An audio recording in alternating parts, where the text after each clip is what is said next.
ಝೆನ್ಜಿಗಳ ಜೊತೆ ನಾಳೆ ರಾಹುಲ್ ಗಾಂಧಿ ಸಂವಾದವನ್ನು ನಡೆಸಲಿದ್ದಾರೆ. ಜಾತ್ರೋಮ್ ಕಿ ಗೂಂಜ್ ಒಂದು ಕಾರ್ಯಕ್ರಮಕ್ಕೆ ಈಗ ಷರತ್ತುಬದ್ಧ ಅನುಮತಿ ಕೂಡ ನೀಡಲಾಗಿದೆ.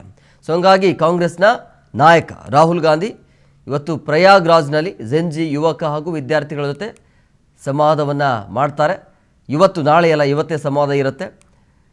ಸೊ ಇದಕ್ಕಾಗಿ ಸಂಜೆ 5 ಗಂಟೆಗೆ ಜಾತ್ರೋಮ್ ಕಿ ಗೂಂಜ್ ಅನ್ನುವಂಥ ಹೆಸರಿನಲ್ಲಿ ಕಾರ್ಯಕ್ರಮ ಆಯೋಜನೆ ಮಾಡಲಾಗಿರೋದು.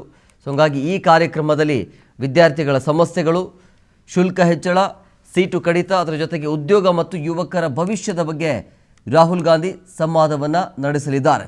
ಈ ಕಾರ್ಯಕ್ರಮ ರಾಜಕೀಯ ಉದ್ದೇಶ ಅಲ್ಲ, ವಿದ್ಯಾರ್ಥಿಗಳ ಸಮಸ್ಯೆಗಳೇ ಮುಖ್ಯ ವಿಚಾರ ಆಗತ್ತೆ ಅಂಥೇಳಿ ಕಾಂಗ್ರೆಸ್ ಇದರ ಬಗ್ಗೆ ಸ್ಪಷ್ಟನೆಯನ್ನು ಕೊಟ್ಟಿರೋದು.